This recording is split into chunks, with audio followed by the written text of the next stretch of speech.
Welcome to the countryside, where the day begins before the sun rises and hard work is the rhythm of life.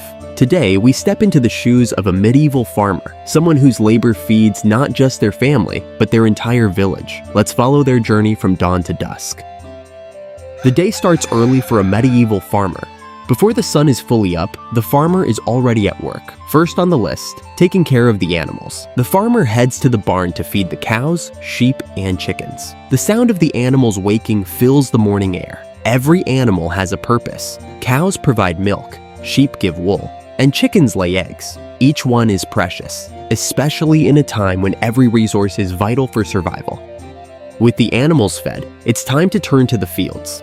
Depending on the season, there might be seeds to sow, weeds to pull, or crops to harvest. Today, the farmer heads out with a wooden plow pulled by a sturdy ox. The goal is to till the soil, preparing it for planting. The tools are simple: a wooden plow, a sickle, maybe a hoe, but they get the job done. The work is backbreaking, but essential. A good harvest means food for the winter, and a poor one could mean hunger. Medieval farmers rely on a few simple tools: the plow for tilling, the sickle for harvesting, and the flail for threshing grain. These tools might be basic, but they are lifelines, handed down through generations, often repaired many times over. Every tool has a story, and every tool is cherished. Losing one could mean losing valuable time and effort, so the farmer makes sure they are well cared for and ready for use. The farmer isn't alone in these fields.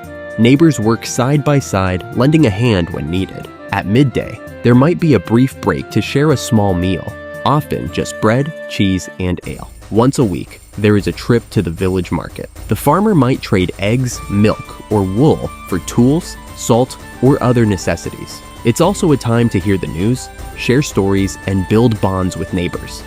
After the break, it's back to work. The farmer repairs fences, maintains tools, or tends to a small vegetable garden near the house. The afternoon sun is hot, and the work seems endless.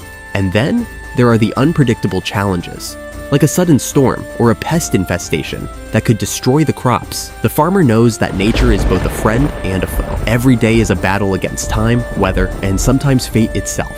It's a life of uncertainty, but also of resilience. As the sun begins to set, the farmer finishes the day's tasks. Animals are brought back to the barn, the tools are cleaned and stored, and a simple meal is prepared over a fire. Bread, porridge, perhaps some vegetables if the garden has been kind, and, if luck is good, a bit of meat. After dinner, there is little time for leisure. The farmer might mend clothes, carve wooden tools, or simply sit by the fire, resting tired muscles. The day ends early, because tomorrow will come just as quickly. Could you live a day in the life of a medieval farmer? It's a life of hard work, long hours, and constant uncertainty, but also one of community, purpose, and connection to the land. Every sunrise brings new challenges, but also new opportunities to grow, harvest, and hope. If you enjoyed this journey into the past, make sure to subscribe and explore more stories from the lives of medieval people.